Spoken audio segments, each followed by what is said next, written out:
Good evening, everybody. Welcome to Growers Live. I am Josh Satin. I think I got everything rolling tonight. Super excited to be here as always. We have Erich Schultz of Steadfast Farm, and I have a feeling you guys are all excited to hear from Erich. I'm really happy to have him on the show tonight. I don't have a lot of announcements. I just want to thank everyone, all the Patreon members out there who make shows like this possible, all the support that you guys give us at No-Till Growers. We really appreciate it.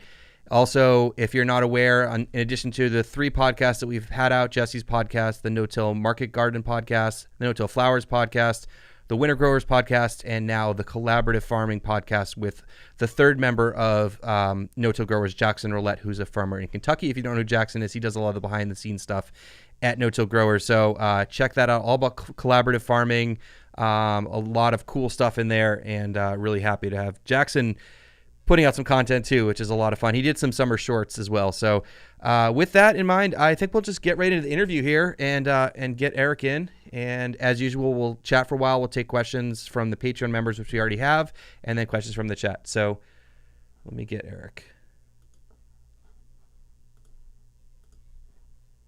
Erich. Hey, how are you, Josh? Good. Thanks for coming on tonight. My pleasure. How's it going in Arizona? I feel like we're in totally different worlds, but Yeah, it's warming up. I think we're forecasted for like 116 next week, so not super excited about that. wow, is that Yeah. is that normal? 116?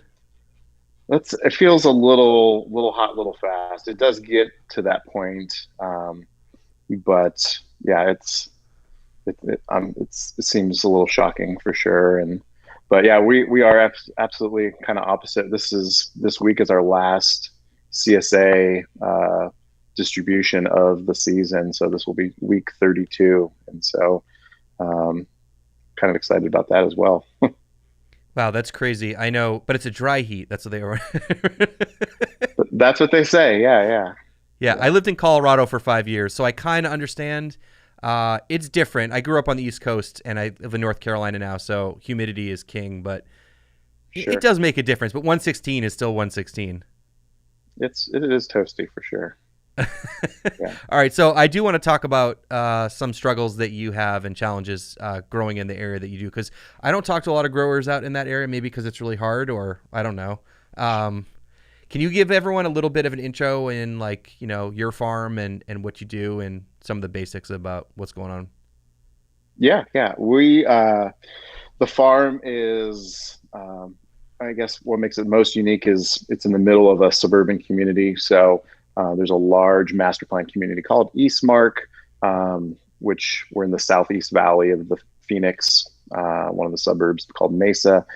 And I think there's about somewhere between 7,000 or 8,000 homes already built in this community, with more to come. And so it's a big place. And our farm is kind of right smack dab in the middle of it. And so total size of the farm is 1 3/4 acres. So pretty teeny tiny, with 1 acre of production on that. And we try to be pretty diversified in our sales outlets. So we do 3 farmers markets a week, all of which are on Saturday.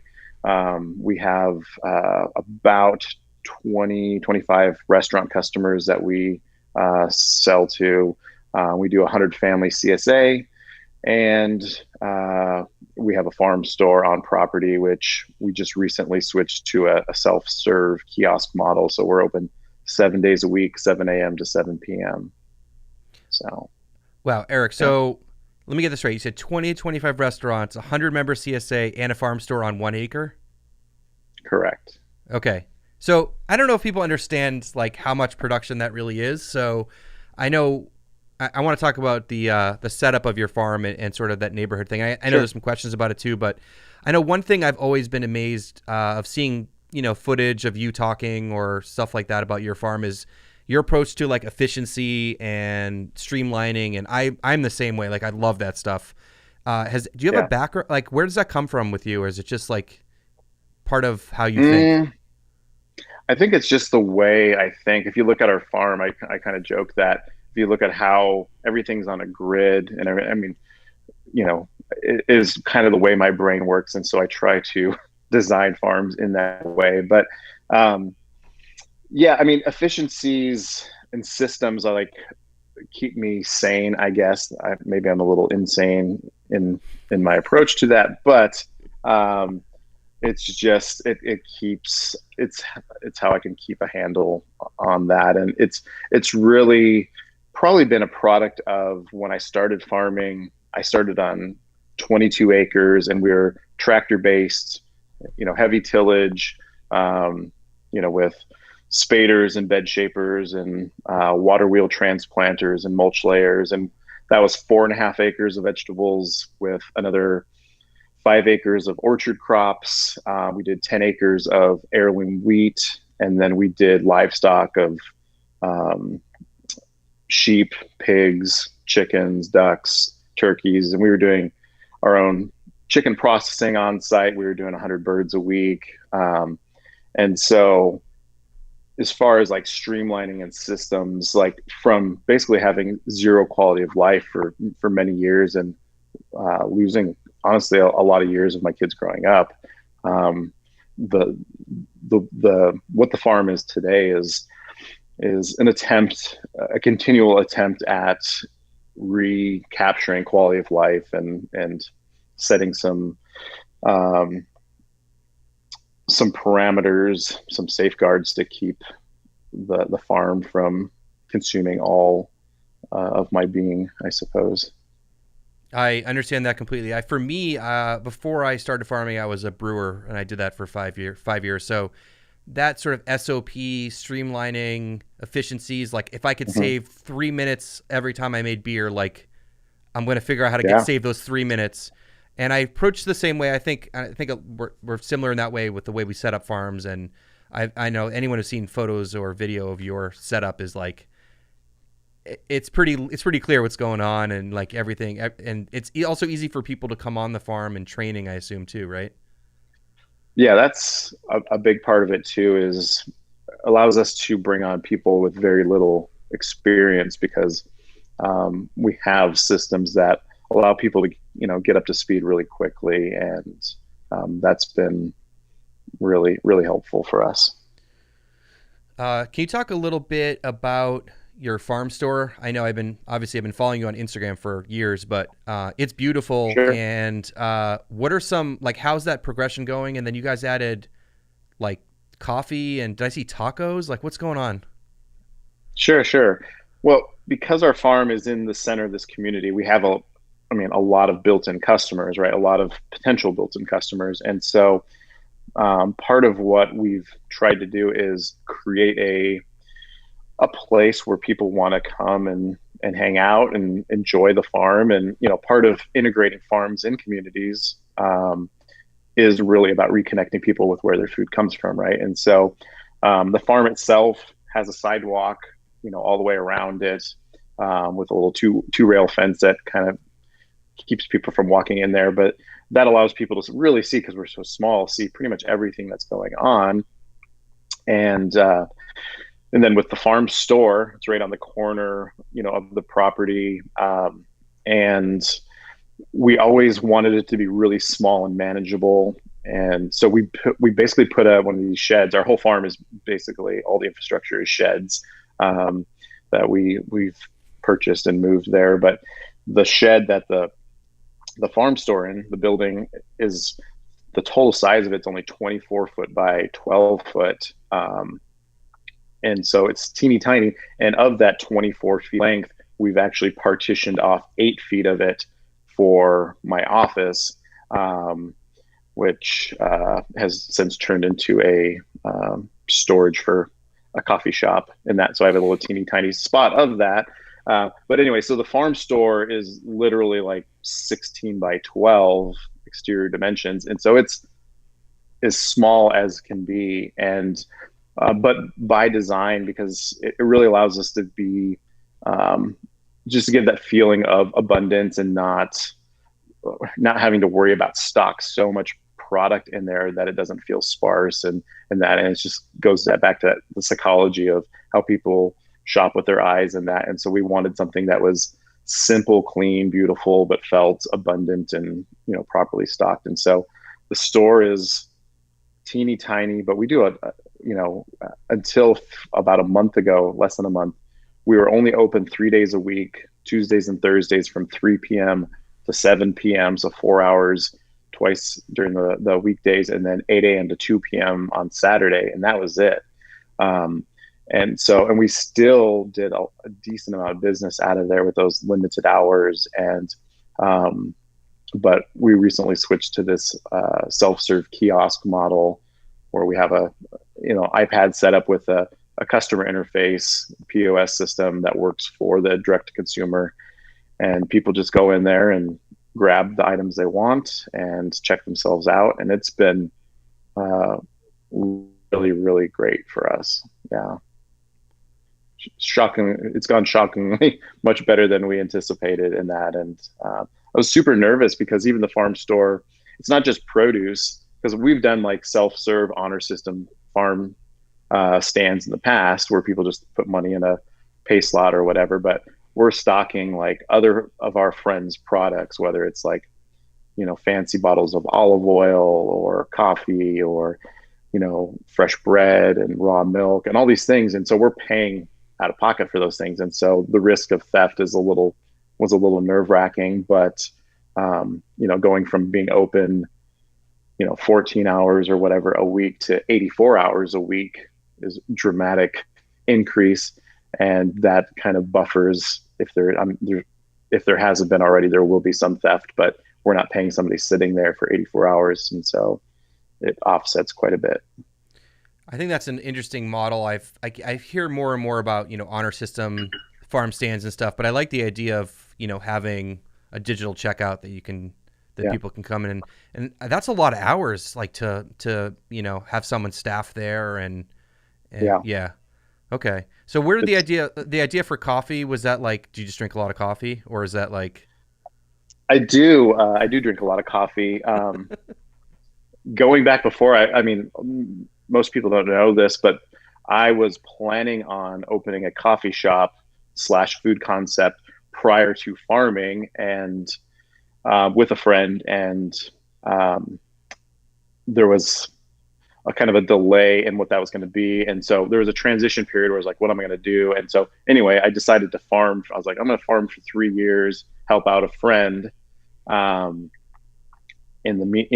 I can open up this coffee concept, and obviously never stopped farming. And so never opened up the coffee concept. And so I've always wanted to do something. And also I've, for a long time, wanted to do breakfast tacos. It's just something about it from the first time I visited Austin, Texas, and it's like Central Texas, like, breakfast tacos, like super simple. You go to any coffee shop, they're just wrapped in foil, ready to go. And it's like eggs and cheese and brisket or, whatever. And so I've always just said, one of these days I'm going to do something with breakfast tacos. And so some friends of ours had a coffee trailer, and it started with asking them if they wanted to park here and there for days when the farm store was open.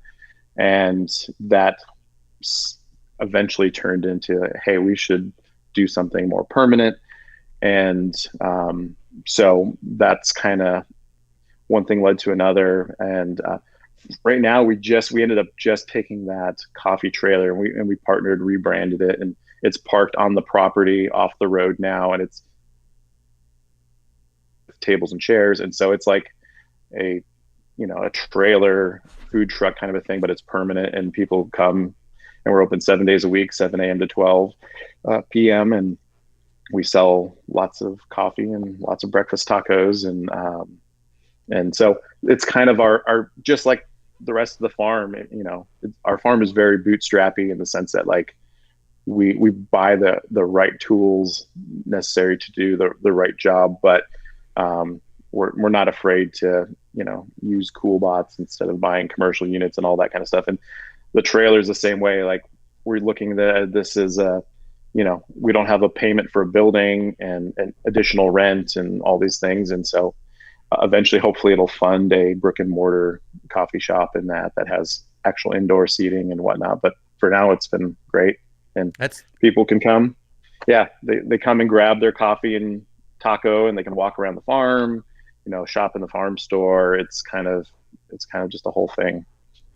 All right, so you got there a different way, it sounds like, and but I think Yeah, you're getting there to that original plan. I think that's one thing I know that you've done a lot with, like portable infrastructure, and but I think you do it really well in that it looks nice and people don't see it as like a hodgepodge, even though it's like, okay, we just moved this thing and we have a cool bot, and but you can make totally. it, yeah, you can make it look good, and I'm always fascinated to hear about the sort of the value adds, and like you're adding other things to your farm store. We had Jenny Quiner from Dog Patch on here, and she Yeah. does an amazing farm store. And hearing about all the other things that they're doing to increase business and revenue and getting people to come, and I find that fascinating to me personally, just as much as like talking about growing food, because that's interesting too. But Hmm. that's awesome. I want to switch gears a little bit, and then maybe we'll start taking some questions. One thing I'm always fascinated by is that you take the summers off, and or at least not the whole summer. Your summer is like 10 months, right? Or whatever. Something like uh, that. Something like that. Yeah. But can you talk a little bit about that? Because I know that as with as things are getting warmer and seasons are getting longer, I hear of growers in like Florida, for example, doing similar things. And I mean, Hmm. I've thought about it. Like Yeah. it's stupid hot here too in the summer. So can you talk a little bit about that? Sure. I mean, we went many years growing 12 months out of the year and figuring out ways to grow lettuce when it is 115 degrees out and so on. And, um, everything is harder during that time. And the quality is never going to, summer lettuce when it's 115 is never going to be as good as like winter lettuce. It just is what it is, right? But it's better than maybe, for our customers than getting lettuce from the grocery store and so on. So we did that for a long time. And I guess as we've worked hard you know, at building the farm and our farm business, it's afforded us to have a choice at least, where in the early days we had to, we didn't want our customers to go to a different booth if we stopped going to the farmer's market. So we kept going all the time. And, but again, getting back to that quality of life, having a break is important. People in JM up in Quebec, it shouldn't be the only one that can take off the winter and go surfing, and that. And so we have a completely opposite seasons, but like if you're in a northern climate and taking a winter off or a portion of that, it's really no different for us. And as I get older and I just don't want to farm when it's that hot out. It's just not very much fun. So yeah. I understand that completely. And I think a lot of people don't realize like the seasonality of crops. Like, in the summer they want to eat lettuce, but man, it doesn't want to grow in the summer. Like that's the reality. You can It's trick harder. it. You can, Yeah. yeah, and it's never as good. Yeah. I don't know. As it gets hotter out here in the middle of summer, I'm like, do I want to be doing this in like July? Yeah. And then you try to get out early, try to maybe work a little bit in the evening, those kinds of Yeah. things. But yeah, it's tricky for sure. All Yeah. right, cool. I think it's something to think of, and I know that I don't know if you know David Williams at Sunset Market Gardens. He's in North Mm-mm. Carolina. He made the approach to like, I'm going to take the summers off and I'm going to farm through the winter, and then invest a Yeah. lot in tunnels and try to get to market sooner with crops, because he was sick of like bringing tomatoes in July and then everyone lowers the prices and then Yeah. having that battle. But with COVID, he just like opened he had a farm store. He just pushed through the year. He was like, we're just Mm. doing well. So I think his strategy's shifted. But Yeah. Yeah. um, Yeah. No, it's definitely it's good to have a break. I encourage our staff to take time off if they can afford it. We tend to keep the farm going, so our staff can, if they need to keep working, we have projects and things to keep people busy. But we encourage people like, hey, if they want to take a longer vacation and get away, like that's the time that, to do it and to have that reset and kind of feel recharged and ready for the next season is great. And yeah, we normally try to wrap up after 4th of July this season. I think we have enough production the way it worked out that we'll go through the end of July. But then I'm going to take some time off in August, but we're still working kind of, or at least some of our staff will work part time in August, because August 1, we're starting to plant for fall, and first plants go on the ground September 1. And so it's still a really short break, but it's very welcomed by then. So Cool. I think it's listening to nature. Really, it's like, hey, stuff doesn't want to grow. I don't want to work. Like, let's work. Let's figure out a different way to do this. I was always curious about the break because to me, I'm like, all right, so let's say I want to take a month off, but like, you don't really get a month off because if you want to start planting a month later, you got to start yeah, that stuff, the whole time. So I don't know. I yeah. guess you have a little bit of help. I guess that's the key. Well, that's why we would normally wrap up right after the 4th of July, and then that would give us the rest of July off, and then we could start part-time work in August. Gotcha. But again, this year things were kept rolling, and so we looked at the production in the field and said, well, let's keep it going if we can. So, All right. You ready to get yeah. into some questions? Sure. All right, cool. So as you guys know, if you've watched this before, we take questions from our Patreon members. And if you are Patreon members, you can get questions in ahead of time. So we'll get into that. First one is from JM. So you were just talking about JM, but he got a question here for you, Yeah. Eric. Hey, Josh, it would be fun to ask him about some of the farms that he's seen and learned from. My 2 cents. That's what JM wants to know about. I know you've seen a lot of farms, and you've done a lot of consulting too, right? Yeah, a little bit. Yeah. Yeah. Gosh, there's a lot of amazing farms out there. I always learn in every farm I step foot on. There's so much to learn just because there's no right and wrong way of doing things. There's just different in that, and there's always fresh perspective in that. And so, JM and La Grillionette, I've been there a couple times, and FQT, and so his farms have always been inspiring, and those are very dramatically different operations there too, but in their own right are very, very, very inspiring for sure. Who else? Let's see here. You mentioned Jenny Dog Patch. Got to visit her last year, and super impressive with being urban and really tight spaces, and that she's done an amazing job. Elliot Seldner at Fair Share in Winston-Salem near you. Got to visit him a couple years ago, I think, and I mean the amount of production that he's doing is super I've been there impressive. before. I did a couple videos with Elliot. Yeah, nice. For sure. And now he's expanded across the street, which is I mean they're really cranking. So that's pretty cool. Ray, is always blowing my mind with what he does there. So, all the usual suspects, I suppose, so, but yeah. Is there a lot of farms in your area, like doing similar stuff to what you're doing, or not really? Not a whole lot. No, there's a few, but most of the ag is going to be kind of larger scale, tractor based and that. And, I would say we're one of the few kind of market garden style in Phoenix, BCS scale and that sort of thing. So what have you seen in terms, and now I'm adding on to a question here. What have you seen in terms of like innovations or trends in the last few years? You're in touch with a lot of people in a lot of different places. So what are some things you've noticed or, things you've wanted to switch to or not switch to, or what are you seeing out there, Eric? As far as like tools? Is that what you mean? Yeah, open-ended tools, soil practices, marketing, like however you want to take the question. Sure. Gosh, I mean, there's been a lot of changes since I started farming. When I started farming, every article I read about farming was about how you can't make a living in small-scale farming. So that in itself has changed quite a bit, which is very encouraging, of course. I mean, the tools keep getting better and better, and they're not,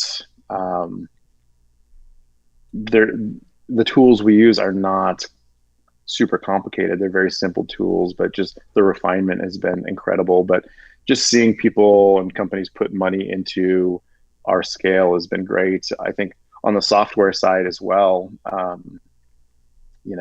when the first dabble I had into farm software, I just felt like everything that was being marketed to farmers was like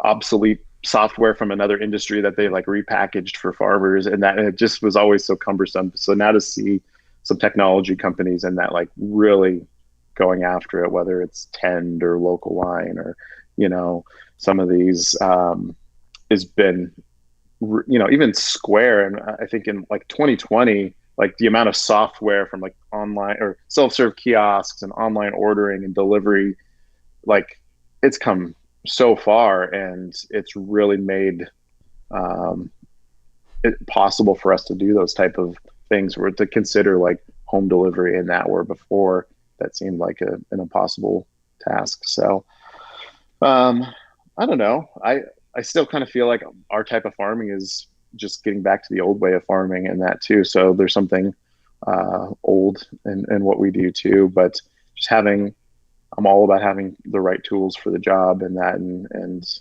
you know. So I don't know. I'm probably not answering your question, but No, you did. I mean, it sounds like your farming practices. You're good with them. You're as new tools come out and help you a little bit here and there, but mostly it's the business side, right? yeah, It's like operations, it's sales, it's marketing, it's all that kind of stuff that can help a lot. yeah. I mean, it's a challenging time because our customers are being uh, conditioned or programmed by companies like Amazon and that. And so there's more of this, I want choice, I want convenience, I want it on my doorstep in an hour, and that presents a lot of challenges for farmers, I think. Um, to the extent, to the point where I had, so in June of 2020, I had already decided this is the last of our CSA. Like, I'm done doing CSA. I felt like it was a dying model. People want me to, they want to pick every item in their box every week. They want me to bring it to their doorstep. I'm just not interested in doing that. So I'm going to just focus on other outlets. And COVID really changed that, and made people kind of appreciate local food and that. And so, but had that not happened, I don't think we would have been doing the CSA. But now it's very busy, so I'm going to ride the wave, I suppose. All right, so are you doing a like customizable CSA? And then if you are, like, are you, no? Okay. No, we pick everything, no choice. The options are weekly, because we do two 16-week seasons, but they can choose weekly shares or every other week bi-weekly shares, and so they're getting what we put in there, and then they have the option of adding a bouquet of flowers from our cut flowers, and a dozen eggs from our pastured eggs partner. But that's the only options. And as far as delivery goes, this is something we've done for a number of years now, and it's worked really well for us. And we try to stack efficiencies on our wholesale business. And so we have about 11 or 12 pickup options for the CSA to either Thursday or Saturday. But those options are at the farm, at our farmers markets, and our restaurant partners. And so we've got a brewery that people can sign up for. That's where they want to pick up every week. And so we're already making a delivery of product there. So then it's just a matter of setting those CSA shares there. We don't stand there. They're just stacked in the corner, and people come from their, 3-hour window of pickup or whatever, or coffee shops, or, different restaurants. And so that allows us to have our pickup options all over the Phoenix metro, without us sitting in different places and, wasting a bunch of time there. And the synergies for the businesses, you're coming into, a coffee shop, for example, or a breakfast restaurant to pick up your box. I mean, hopefully you're spending a little money while you're there, buying a cup of coffee or something there, and not just grabbing your box. And so I think it's been good for everybody. So. Cool. Yeah. Okay. Yeah. Paul Salvatera, assuming your 2 acres is now established, I think he's talking about your total farm, but I know you specified the acreage. What role does the BCS now play? We use the BCS a whole bunch. We're not no-till. I would consider ourselves minimal tillage, and so we use flatbeds now. and we broad fork and we harrow, and so every bed flip typically either is broad forked and harrowed, so every bed is harrowed. And if it's a high density crop like baby arugula or other greens, then we'd use a flail mower in there. And so we're using the flail mower and the harrow quite often, but primarily just the harrow these days. Um, uh, and that would be, yeah, that would be it. The reason why we're doing flatbeds is not because they're better than raised beds, but because we've just, one of our biggest limiting factors has been not being able to grow enough produce. And so we shrunk our furrows or our walkways from 18 inches to 12 inches. And that allowed us to put 16 more beds on the farm, which is pretty significant for us. But in doing so, to try to do a raised bed with 12 inches in between them, because you have that shoulder of the bed, it's like walking on a tightrope. And so by making them flat, you essentially have the same amount of space as you would with an 18-inch furrow with raised bed in that. And so that's why we did that. But I've been super happy with that choice for sure. So, but we do love the BCS. I don't know. I'm a BCS dealer too, and so we get to sell BCSs all over the country and help farmers out with that. And so I guess I'm a pretty big fanboy for the product in that. And I've got the new, we're gonna start using the spreader on the operation. I've been experimenting with trying to reuse microgreen, the soil, the potting soil from the spent flats. And so we're going to use the spreader just to kind of distribute those that peat moss and whatnot on the beds to kind of just keep building soil in that way. So okay, so are you doing anything after you take the flats out? Are you doing anything to terminate them, or like you letting them break down a little bit first, or what is that process like? Yeah, we're well, we did our kind of trial and error just by laying the flats on the beds upside down, and so you get some volunteers, but we're typically just doing it on beds that we're tarping for a week or two, and so that usually gets rid of most of the volunteers with that, and then just harrow it in a little bit after that, and it's ready to go. But been super happy with that. The tweak we're going to make with using the spreader is we're going to use like a bulk bags, and we're just putting the spent trays in there, and then we can kind of break them up with a shovel and let it dry out a little bit more, and then it's just a little bit just easier to kind of run through that spreader and spread it. So yeah. Okay. But I'll have to report back to you, I think. Yeah. So with the flatbeds as well, I know I've worked with 12, 14, and 18-inch walkways, and I love 18. Like it's like luxurious. And I have 12 now, and I'm like, I don't know if I'm just getting old, Eric, but like it's awkward in there sometimes. Like it's tight, but mine are flat that I fill in my walkways with wood chips. I couldn't imagine trying to keep a raised bed, but I mean, you explained the reasoning there too, but I'm wondering also about moisture retention. Is it better for you to have flat beds? Just because keeping the water in the ground? I suppose a little bit. I mean, a raised bed's not that high. And so, we do have rain events too, especially we're going into kind of our monsoon rainy season, it'll start in a couple of weeks and towards the end of summer. And so we can get a bunch of rain in a short period of time. And so raised beds are helpful for that, but I don't know. It's been super comfortable. We did the 12-inch with the raised beds, and it was like so awkward and uncomfortable that maybe by doing that, I like made it so that it felt so amazing to have a flat bed with that extra space that it just tricked myself. So. All right, cool. And so what about BCS now? I know like the most recent thing I heard about was the compost spreader. Is there anything sort of new and fun in the BCS world? I don't use a BCS, so I'm just asking. Sure. No, I don't think. No, I mean they've made some minor improvements to different things in that, but I would say, the spreader is one of the more interesting new things in that. And but yeah, Okay. nothing new to report. Okay. Yeah. I just love those innovations. I think it's so cool to take a tool like the BCS, which is so versatile, and then add in like crazy cool attach. I love that stuff. All right. Yeah. So Jay Mill here says, what's your approach to finding, hiring, and retaining employees? And has the current labor market been more difficult to navigate than past seasons? Yes, that's been the labor side of things has been our biggest challenge for 2021 for sure.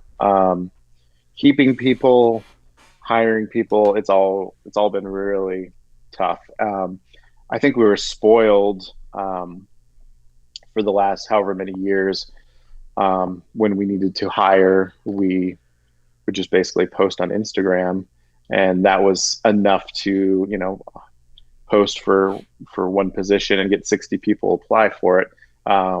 It was overwhelming to deal with that many. So I can't imagine going to further to get more people in that. And so that's what we were doing, but that has since dramatically changed. You know, that posting might get a half dozen people now, and so significantly less interest in the job. And I don't know what it is. I know there's a lot of industries struggling with labor right now, and if that's, I don't know if it has to do with some of the unemployment subsidies, if it has to do with COVID and the uncertainty of people leaving or moving to a new place to take a job and the uncertainty that comes along with that.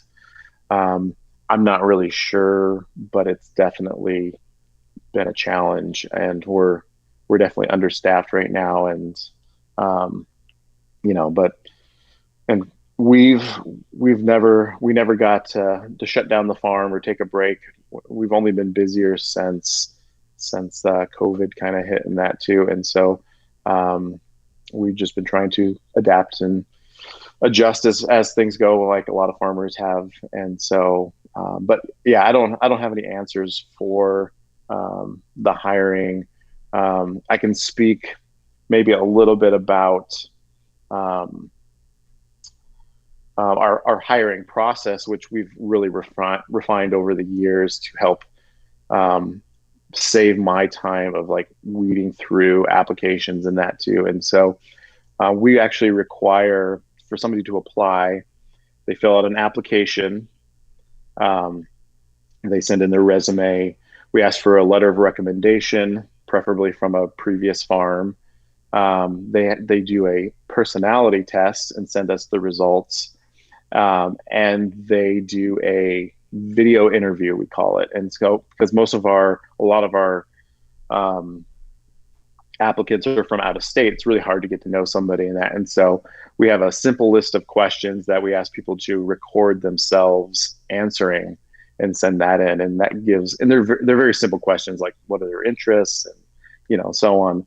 But it's amazing how that really messes with people's heads. They do not like doing those video interviews, but and a lot of them say things that they probably shouldn't say in an interview on those videos. So it's been really helpful. So, and the personality tests, what depending on what you think of that, it's just interesting to see how people view themselves, and answering those questions, and that, and gives us a little bit of insight into the people. So I'm just thinking like coffee and tacos, breakfast tacos, like that should be like, up there. But right. Like talking with, for me, my main, I've been connecting mostly with restaurants because those are my customers. I'm just selling to restaurants right now. And I hear that from everybody. Like, I don't know. I think in the last year, like, as restaurants closed down, front of house especially, a lot of restaurants kept some back of house staff, like, for doing takeout and stuff, but they can't hire anyone. And I don't know if people are just like, you know what, I'm done with this industry and moved on to something else because it's unsure times or whatever. But yeah, I feel that from everyone in the food industry right now for sure.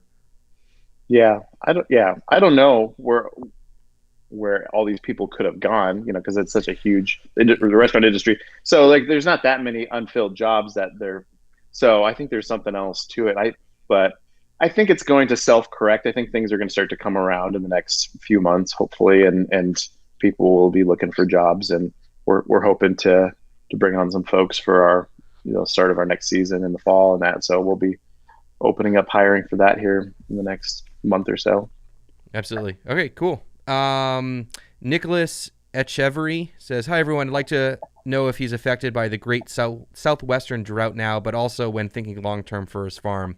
I had another question about water stuff too, but I'll piggyback that on after if you want to talk about water a little bit from where you live. Sure. I mean, yes. I mean, I think everybody in our areas is affected, and it's looking pretty grim, especially for next year. Um, in that with the Colorado and Hoover Dam and the water level and that. And you do hear some mixed information. I also hear the groundwater, the water table continues to rise in our area, and maybe that's somewhat due to recharge, but also there's so many farms that are selling off their land to development and all that kind of thing that a lot of that water is not being used like it was, and so that's raising the table too. It's hard to know. We're at a unique, partially disadvantage where our farm, the only water we have access to is city water, and so it's very expensive to water a farm. That's one of our definitely our biggest bills for sure. But the silver lining, I guess, in that is once the water restrictions start, people on, it's not the city water that's affected first, I guess, and that. And so I don't know.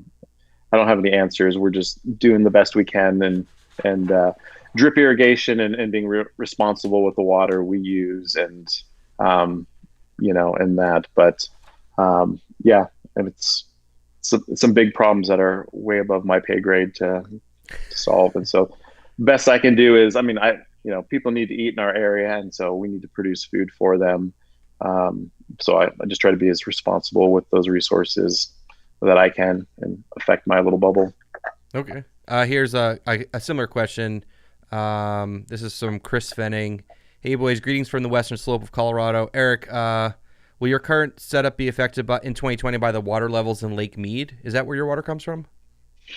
There's multiple sources where the water comes from. But potentially, I mean, they're talking about big restrictions into 2022, and that it's unclear what that looks like for us. But like I said, they'll do restrictions on, flood irrigation is a big part of Arizona agriculture, and it's crazy wasteful and kind of insane. It's very, very cheap water, and because it's so cheap, these big farms are pretty careless with using it, and so the first restrictions will be hitting those type of operations, and that, so that's not going to affect us the same way in that. So I don't know what it's going to look like. We're just kind of one day at a time in that, and worry about the things we can control. But yeah, I mean, it all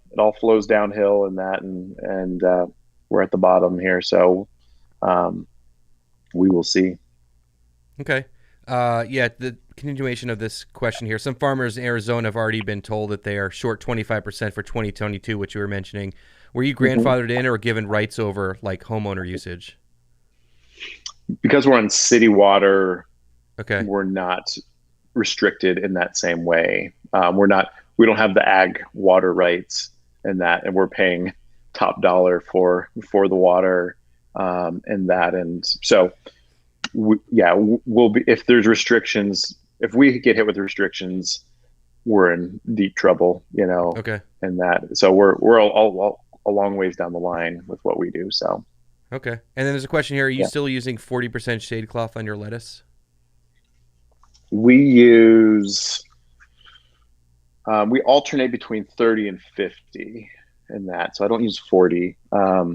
But yeah, right now we're using, let me think.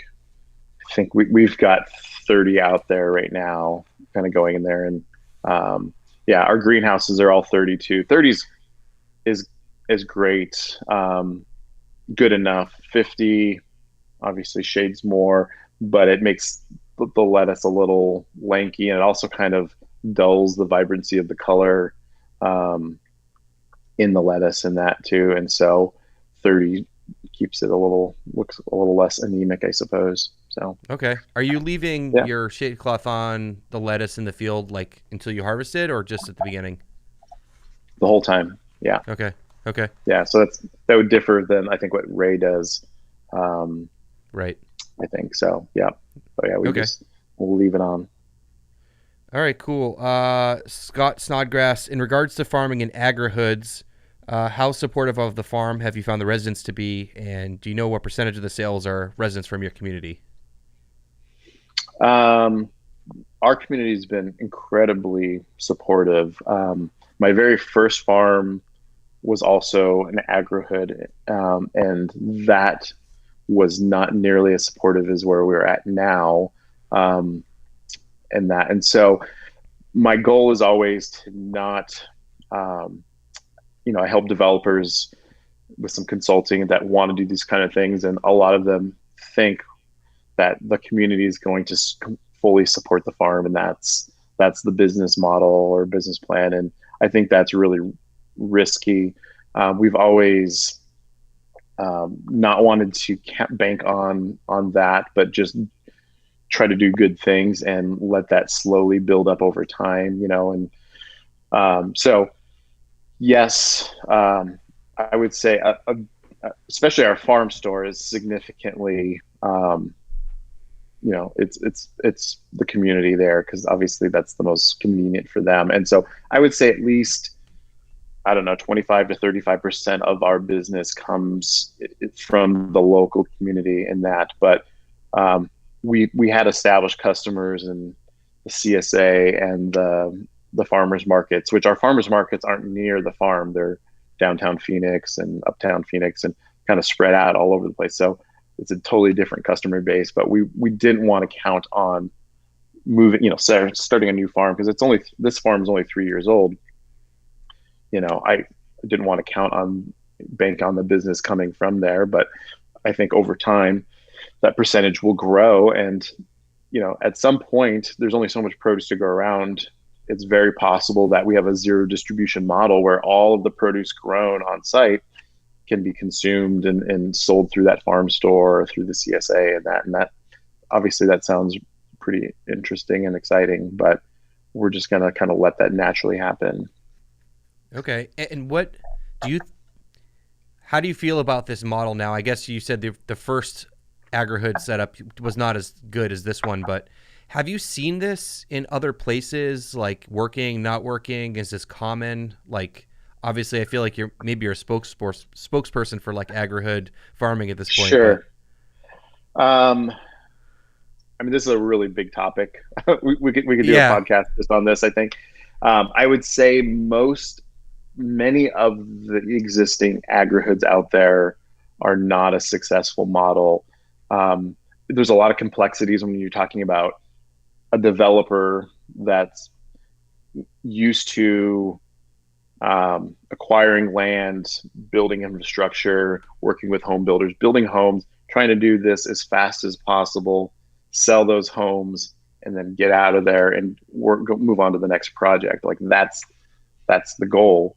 And so when you're all of a sudden you're trying to integrate a farm that is a long-term play, it's something that needs to have a lot more um, thoughtfulness into how that works and how that's going to grow with the community over time.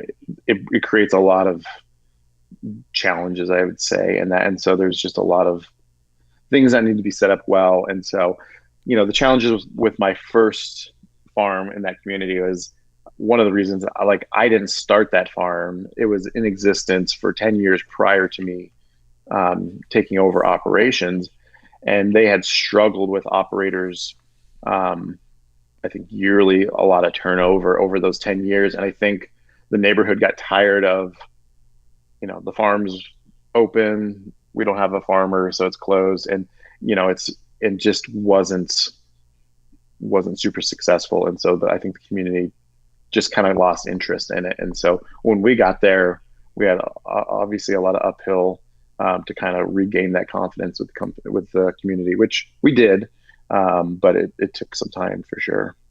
Okay. And I think I didn't think about the point where you're saying like, yeah, the developers come in, they're putting in so many homes, and they're like, all right, amenities. We have a clubhouse, we have a playground, we have a farm. You can buy your local, and then they just leave. And then if the farm doesn't Right. work, it doesn't work. Okay, that makes sense.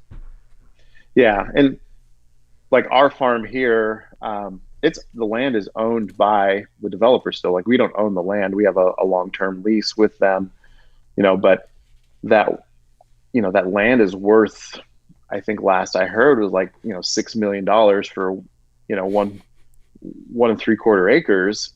And so obviously I don't have any interest in buying that land Right. and that. And so you have the pull of the developer, like, wow, we could sell that land, we could build condos on it, and so that's tricky. That's a tricky situation. But yeah, the developers look at it as just like any other amenity. But I will say, like, there's no better amenity than a farm to sell houses in this day and age too, because it's different, it's unique. People are tired of golf courses and swimming pools um, and so I mean they're no dummies. They see the value in having a farm there, and I'm totally fine with that because at the end of the day, there's still social good that's coming out of it, and you know suburbanites need to eat just as much as the next Right. person. So I'm happy to grow food for them. Yeah, and if 2020 didn't stress the importance of local food and all that, I think that Yeah, didn't drive it home for everybody. All right, so I mean, Eric, I think we could talk about business and stuff. Like, I mean, I guess so I think about this stuff constantly too. Let's talk about some soil stuff and farming sure. too. So the next question here is from Matt Ladegaard. Or sorry if I'm pronouncing your name wrong, Matt. I really want to know how he deals with salt buildup in the soil. I know that he has fairly salty water. I'm a Southwest grower as well. Yeah. Salts is definitely one of our biggest challenges. Our soil is salty naturally. Our water is salty naturally. We're very counterintuitive in how we build fertility in the soil. Most places are going to use lots of compost and that, but for us, all the locally made compost is coming from a lot of tree waste and that too. And a lot of the trees that we have in the desert are palo verdes, mesquites, ironwood, things that are naturally designed to live in a salty environment. And so how do they live in a salty environment? They store a lot of salt in that plant tissue. And so when you make compost out of materials that are storing salt, you end up with salty compost. And so we have to be very conservative with the amount of compost we use and do a lot of testing to make sure that salt load isn't too high and that. So it's pretty tricky stuff there. And so, how do we, you know, we're trying to flush salts out of the soil. So you get that buildup, and how you water is going to push that salt below your root zones into the soil and that. And so that's a long story short, is be careful what type of inputs we're using, make sure they're not too salty. So be careful with this compost, and then really monitor, managing our water so that we can just, you can flush those salts below that root zone. Which the challenge is then you can flush other important things like nitrogen and that with that as well. And so it's a fine kind of tightrope balance for sure in that. But our sodium, our salt levels are higher, our pH in the soil is higher. And that's just the reality. If I were to send a soil test to the Midwest and they were to read my pH and my salt load and my, all that, they would say, oh yeah, you can't grow vegetables there because but you can, you can be fairly successful in doing it. It's just very different.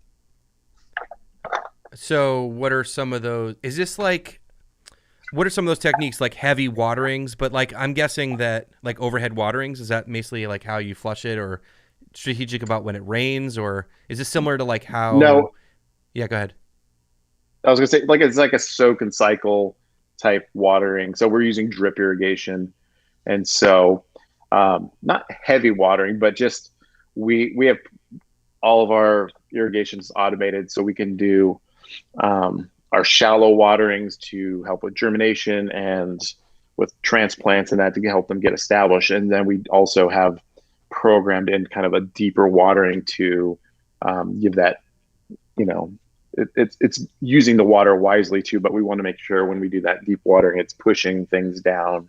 And we're just doing a lot of soil tests. It's not, we're quarterly testing and watching those salt levels and deciding, okay, do we need to flush those salts a little heavier and then replace that nitrogen, straight away and so on. So I don't think it's not super technical in that way, but yeah, it's just keeping it out of the root zone and being just mindful of the materials you use. A lot of the organic fertilizers out there, I mean, we have to read the labels, or if we're going to buy compost, get that compost tested, with and check all that kind of stuff off. And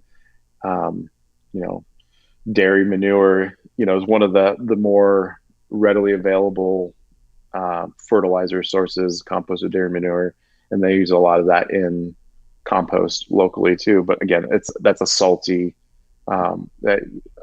industry and that, and so we stay away from all that for that reason. That Chilean nitrate, sodium nitrate basically would be the only organic nitrate available.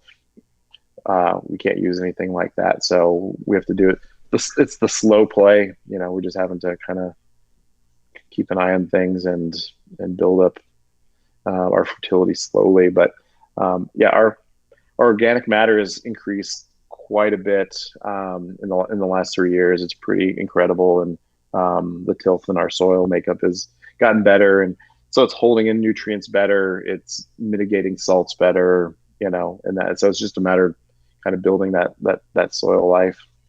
So if you're not adding compost or not adding a lot of compost, how are some ways you're doing that? Leaving roots in the ground? Are you doing cover cropping at all? Like, how are you doing that? Sure.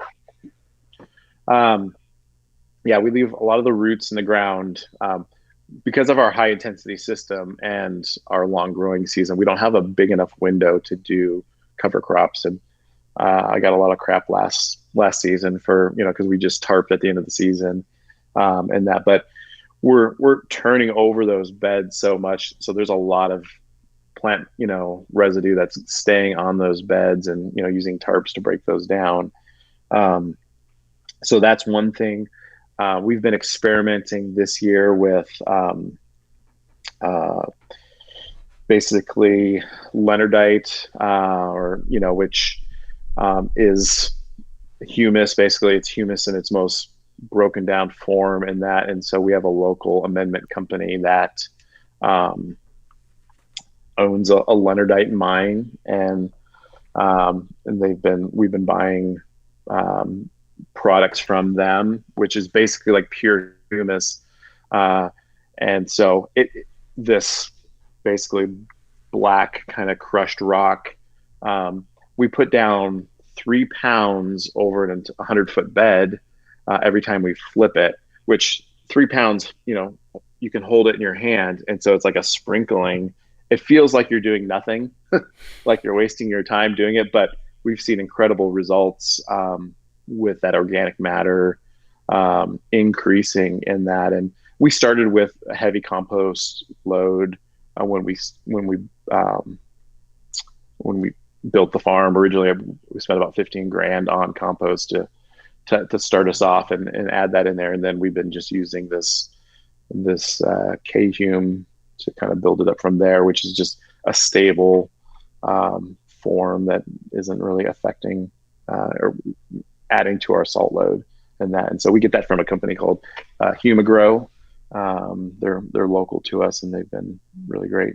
So Yeah, I think people will, yeah, give you hate for like, oh, you didn't cover crop, you just tarped. It's like the kind of production that you're doing in that size and that in your context, like there's no time for that. Like they're like it's really hard. You yeah, have to give, especially when I think this struggle is real, Eric. When you have a farm that's maxed out, and then you go, well, I really want to do cover crops. It's like, okay, when I stop selling like $20,000 worth of produce because like it's yeah, really hard to make that decision. I totally get it. yeah. I mean, we are a business. We're doing the best we can. Um, we try to be pretty thoughtful and being good stewards with the land we're given. But at the same time, we have to balance that with like it is a business, and we need to produce. And um, we're working on another project.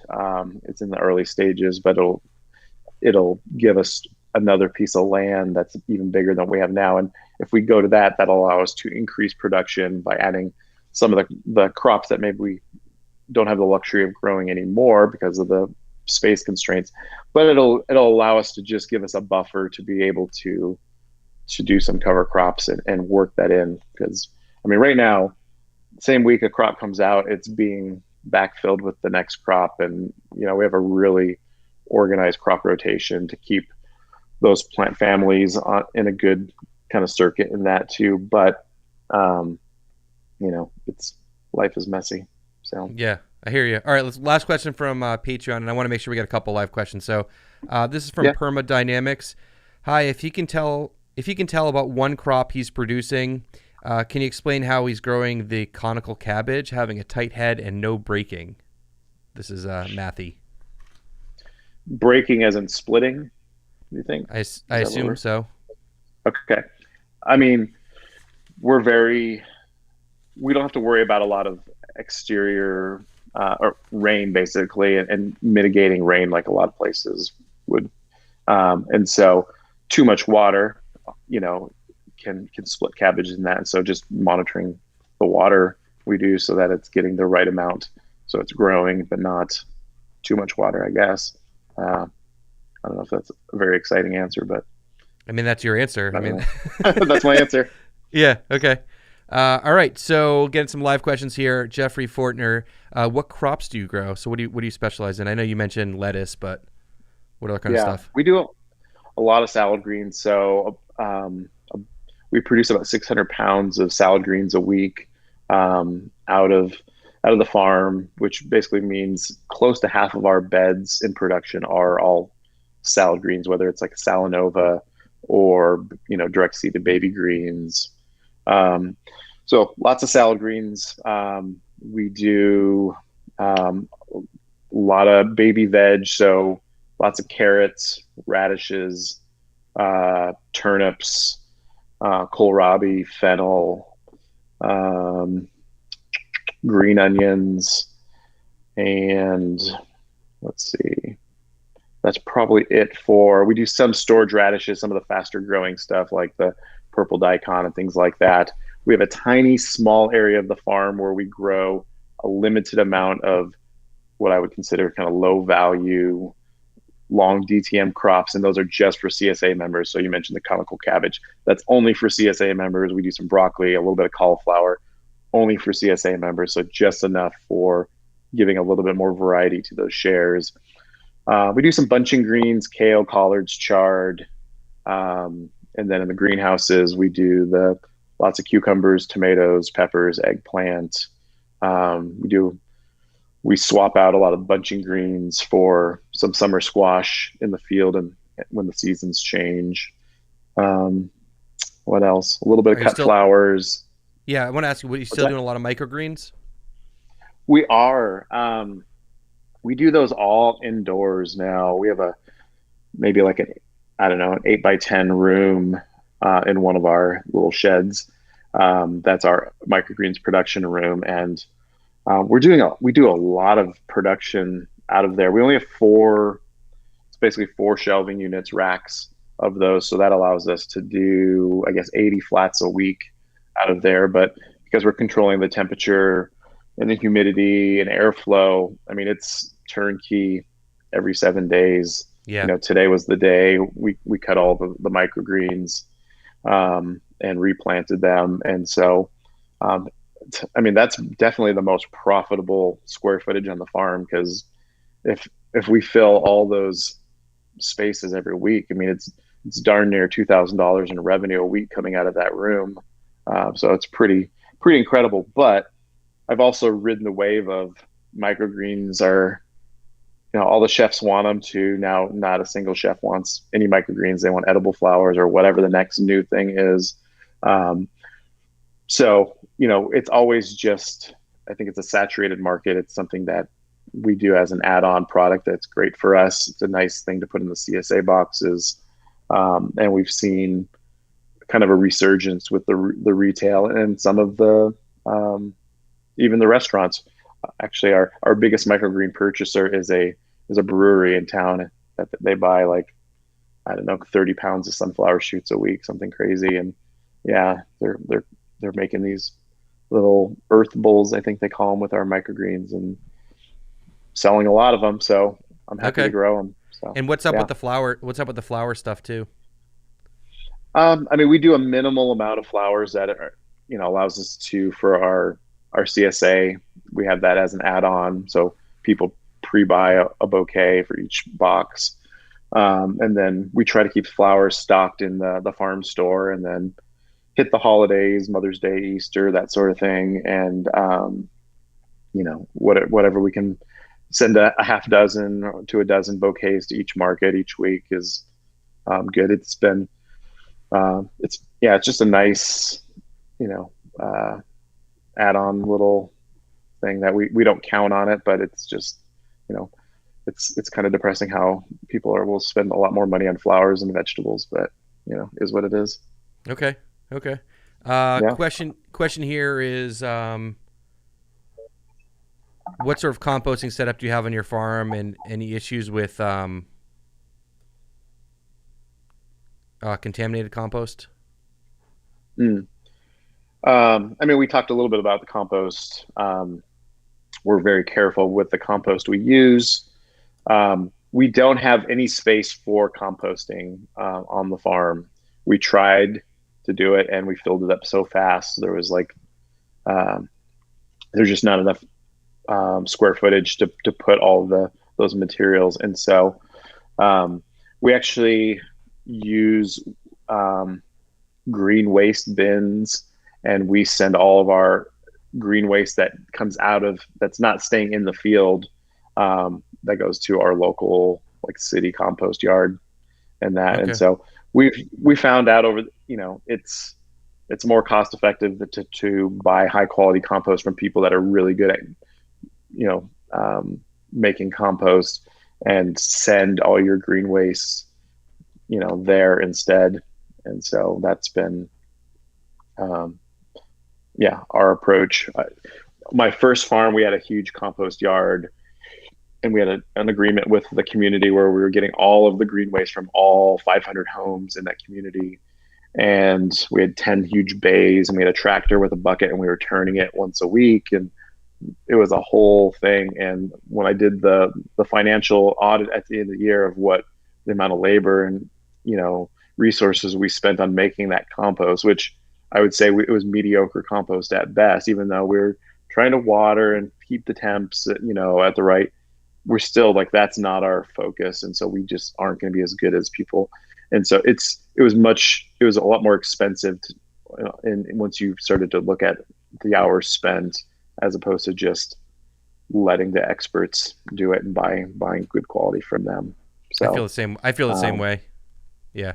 And that, yeah, I think that's creative, what you're talking about with experimenting with reusing the microgreen flats directly, because I don't know if anyone's not growing microgreens. Like, it's a lot of material that comes out of like 80 yeah, flats a week. Like, and you're paying for it, so yeah, you kind of want to use it for something else. So that's cool. yeah. And the peat, it's acidic, and so that tiny little bit of, maybe it's raising our or lowering our pH, slightly. Every little bit helps, and that. And so, yeah, it's been a good thing. So. Okay. Rockford is asking, what advice would you give to someone starting a farm on freshly cleared land, key infrastructure, and first steps? That's a pretty big Oof, question, but that is a big one. Um, what advice can freshly cleared land? I mean, tarps, get that weed pressure under control, is huge on freshly cleared land, and I mean, try to spend our time growing produce and harvesting produce and less time weeding, um, when possible. Infrastructure. I mean, we bootstrapped the farm. Um, we did a lease to own on one of these sheds from the company, and it was just a shell, and we would store our junk in there. And we bought a little cargo trailer, and I turned that into a CoolBot trailer, and but that was our walk-in cooler for a while. And so whenever we'd go to the farmers market, we'd have to haul that trailer with us because that was, and so we're always dragging around all the produce from the entire farm with us wherever we went, and then eventually we were able to then build out that shed and then put a walk-in cooler in there. And then that became a delivery trailer and so on. So we're very incremental in bootstrapping it and figuring out. But I mean, it really depends on where you're going to spend, what's the strategy? What are you building, or what are you growing? What are you trying to do?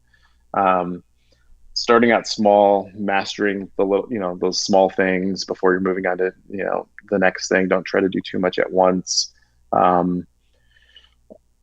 One piece of advice that I give a lot of farmers starting out, because they see the CSA as the low hanging fruit. Like, oh man, the people are just going to give me all this capital and then I just have to grow the produce. That's easy. The advice I give is like, of our three options, we have farmers markets, we have wholesale to restaurants, and then we have CSA. CSA would be the last of those steps that I would give. Agreed completely, Yeah. Eric. Yeah, I tell people that all the time too. So it's, start with the farmers markets because you're figuring out how to grow things. If you have a crop failure of arugula and nobody knows, you bring everything else that isn't a failure to the farmers market and you sell what you have. And then restaurants to a lesser degree, they're a little bit, all of our restaurants, we try to build off of relationships and that. And so they know me, they know my family. And so it's not just a business transaction, but so they're somewhat flexible as you start to hone that craft a little bit more. But I'll tell you, the CSA, there's nothing that gives me more stress and anxiety than the CSA, where I've taken these people's money and now I have to deliver product, and that's a huge responsibility that I don't want to mess up. And so I want to get as much of the trial and error out of the way before I go that direction. Yeah, I tell people all the time, like, don't start with a CSA. It's also the hardest because you have to grow the widest variety of crops and a lot of low value crops, and you have to learn how to grow a lot of different things. But if you go into a farmer's market to a restaurant, you could grow 3 or 4 things and you're good. Right. And when I started, I was like, oh yeah, I had families that wanted to buy from me, and I'm like, I don't want to take your money. I'm so nervous about taking your money and then not being able to deliver. So agree completely. All right. So my man Gene here says, are you reusing the water from the wash pack? Have you thought about that? Are you doing that? We use it to water the trees around the property. We had originally designed in with this farm, to have a 5,000 gallon storage tank that we were going to then filter that water out and try to reuse, but it was out of our budget basically to do. And so we use it to water the trees. It's just gravity fed. But our farm, we're not on sewer at all. And so, okay. Yeah. So it's as simple as it gets. So we have water coming in, but we don't have any wastewater leaving the farm at all. So yes, it all stays on property. $6 million property, but they didn't. Mm-hmm. Okay. So Just Farming is just Steadfast is a world-class market farm that every one of us should benchmark our own farms against. Thank you for being a leader in our community. That's very nice. Okay, let's see here. I'm kind of through most of the questions here. I know we've been chatting for a while. Let's see here.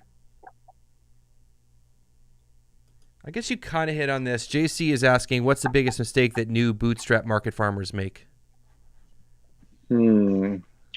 I mean, trying to do too much, right? Is that spreading yourself too thin?